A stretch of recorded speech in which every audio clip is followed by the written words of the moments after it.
23 अक्टूबर 2023 को 20 IAS coaching संस्थानों पर जांच चली।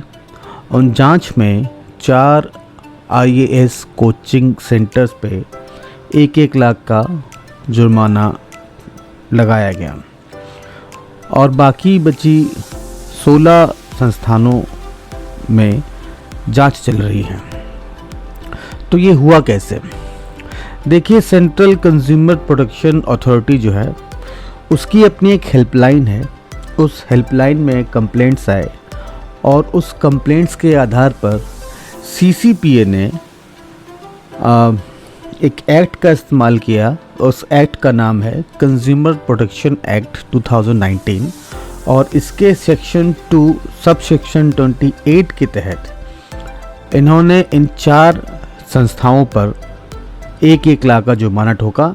उन संस्थाओं के नाम है Chahal Academy, Iqra IAS, Rau's IAS Study Circle और आईएएस बाबा।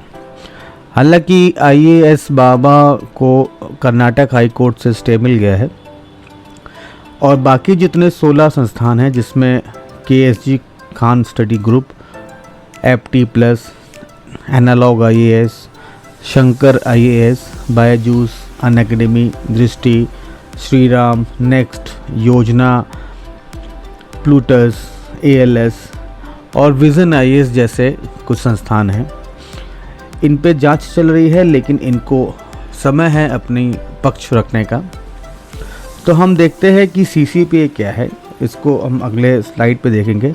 सीसीपीए के जो चीफ कमिश्नर हैं निधि खरे, वो 1992 बैच की आईएएस अफसर हैं और वो पहली चीफ कमिश्नर हैं क्योंकि ये संस्थान नया बना हुआ है।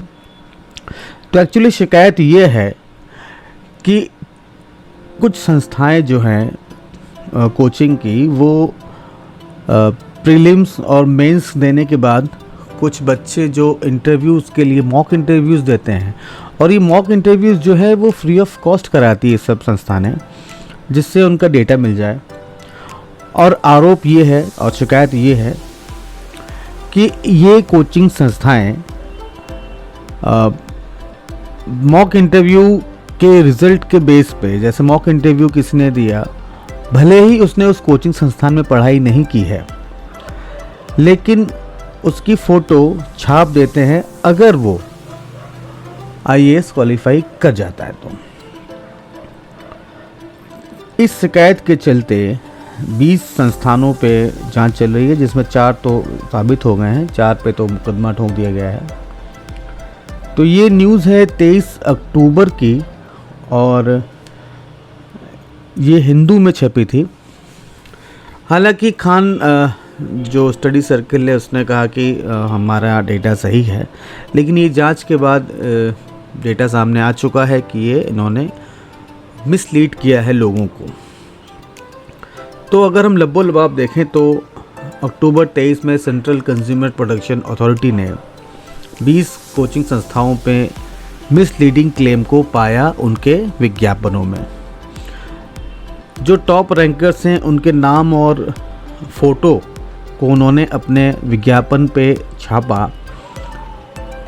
ऐसा लगा कि जैसे उनके संस्थानों से पढ़कर ही ये बच्चे सिविल सर्विस का एग्ज़ाम पास कर चुके हैं। अच्छा, सबसे बड़ी दिक्कत ये है कि जो ये कोचिंग संस्थान है जिस पर इनकी शिकायत हुई है, अगर ये थोड़ा सा अगर लिख देते अपने विज्ञापन पे कि ये बच्चे मॉक इंटरव्यू दे गए हैं, इन्होंने प्रीलिम्स और मेंस की तैयारी नहीं की है इस पर्टिकुलर कोचिंग सेंटर से, तो शायद बच भी जाते। लेकिन इन्होंने ऐसा कोई डिस्क्लेमर नहीं दिया जिससे लोगों को ये पता ही नहीं चला कि फलाना टॉपर ठिकाना टॉपर जो है वो इस कोचिंग संस्थान से पढ़े हैं या नहीं। तो जो चाहल एकेडमी है, इकरा आईएएस है, राउज आईएएस स्टडी सर्कल है और आईएएस बाबा है, इन पे अभी फ़िलहाल 1 लाख का जुर्माना लगा है और बाकी जो हैं 16 संस्थान, इनको भी जांच के लिए मौका दिया गया है, इनको इनका पक्ष सुनने के लिए भी रखा गया है। अब हम देखते हैं कि कंज्यूमर प्रोटेक्शन एक्ट क्या है 2019 का, जिसके अंतर्गत इन पे जुर्माना की राशि लगाई गई है। देखिए, उपभोक्ता संरक्षण अधिनियम 1986 उपभोक्ता शिकायतों के समाधान को सरल बनाता है, इजी बनाता है, टाइम किल कम करता है, क्योंकि कोर्ट में अगर कोई कंप्लेंट करेगा तो थोड़ा सा समय लगेगा। ये ग्राहकों के पक्ष में खड़ा होता है और जो उत्पाद हैं या जो सर्विसेज हैं, जो सेवाएं हैं, इनकी गुणवत्ता के साथ अगर समस्याएं आती हैं तो ये एक्ट उसको बचाता है। ये कंज्यूमर के सपोर्ट का है। और यदि प्रोड्यूसर या निर्माता, मैन्युफैक्चरर या सेलर दोनों अगर धोखाधड़ी में लिप्त होते हैं तो ये उपभोक्ताओं के अधिकारों की रक्षा भी करता है। इस एक्ट का जो मुख्य लक्ष्य वो ये है कि कोर्ट केस से दूर रहना और लंबी जो न्यायिक लड़ाई है उसको कम करना, उससे दूर रहना। उपभोक्ता संरक्षण अधिनियम 2019 का जो उद्देश्य है वो ये है कि शिकायतों को त्वरित और किफ़ायती समाधान के माध्यम से उनके हितों की रक्षा करना है। उपभोक्ता संरक्षण अधिनियम consumer protection act 2019 e commerce company सहित सभी प्रकार के व्यवसाय पर लागू होता है, चाहे वह निर्माता हो, व्यापारी हो, सामान या सेवाएं बेचने वाले हो या उनका व्यवसाय हो। 30 जुलाई और 6 अगस्त 2019 को लोकसभा और राज्यसभा में क्रमशः इसको मंजूरी दी गई। उपभोक्ता मामले, खाद्य और सार्वजनिक वितरण मंत्री उस समय के श्री रामविलास पासवान ने संसद में इस कानून का प्रस्ताव रखा था। अब हम देखते हैं कि सेंट्रल कंज्यूमर प्रोटेक्शन अथॉरिटी क्या है। आपने सुना होगा पहले district consumer forum, state consumer forum, तो उससे थोड़ा इधर हटके है, लेकिन ये एक रेगुलेटरी बॉडी है जो 2019 में इस्टेब्लिश किया गया।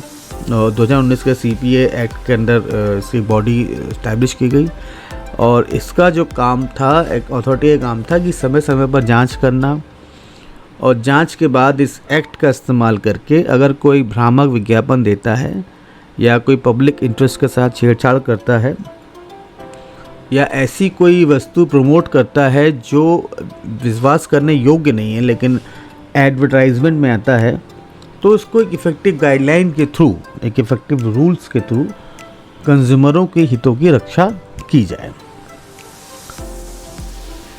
देखिए, इसके अलावा हम देखते हैं कि नेशनल कंज्यूमर डिस्प्यूट्स रिड्यूसल कमीशन जो है, पहले एक फोरम हुआ करता था, बाद में इसको कमीशन बना दिया गया।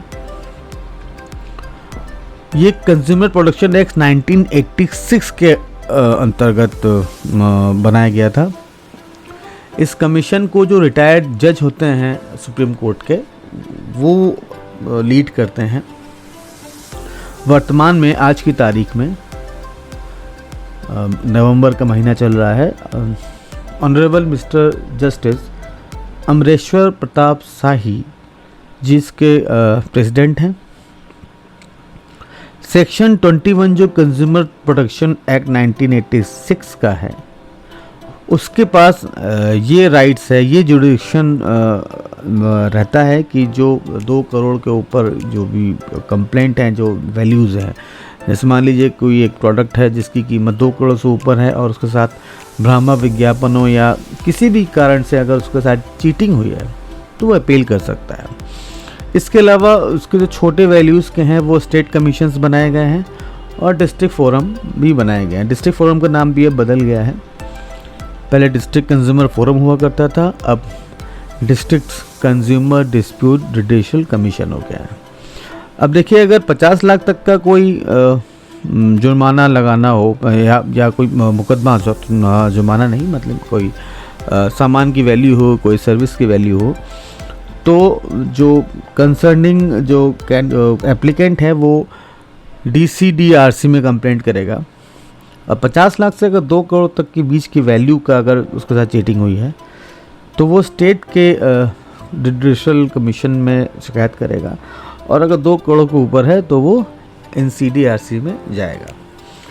तो इस प्रकार हम देखते हैं कि ये जो IAS कोचिंग पे जो भी जांच चली वो CCPA के द्वारा CPA का इस्तेमाल करते हुए अंडर सेक्शन 2 सब सेक्शन 28 जो ये कहता है कि मिसलीडिंग एडवर्टाइजमेंट जो भी होगा, देखिए इसमें एक क्वेश्चन बन सकता है कि मिसलीडिंग एडवर्टाइजमेंट जो है वो सेक्शन किस सेक्शन में आता है, क्योंकि ये बहुत ओपन हो गया है, अब ये एग्ज़ाम में आ भी सकता है। तो CCPA ऑब्जर्व कैसे करता है, इसको कंप्लेंट्स मिलती हैं हेल्पलाइन के थ्रू, और इसमें एक और जनरल स्टडीज़ का या करंट अफेयर्स का क्वेश्चन ये बन सकता है कि अभी इसके CCPA के चीफ कमिश्नर कौन है, तो वो है निधि खरे, सीज़न 1992 बैच IAS ऑफिसर, और इसके पहले ये कंज्यूमर अफेयर्स मिनिस्ट्री में ही एडिशनल सेक्रेटरी रह चुकी हैं, और ये पहली चीफ कमिश्नर हैं, चाहे वो महिला कहिए चाहे कुछ भी कहिए, वो एज अ फर्स्ट वीमेन भी हैं और as a first chief commissioner भी हैं। तो ये आजकल थोड़ा चर्चा में न्यूज़ है। अगर आपको लगता है कि जुर्माना ठोकना या ऐड करना लोगों को भ्रामक बना के गलत है तो प्लीज़ कमेंट करके बताइए। वीडियो अगर अच्छा लगा हो तो लाइक कर सकते हैं, शेयर भी कर सकते हैं। Thank you.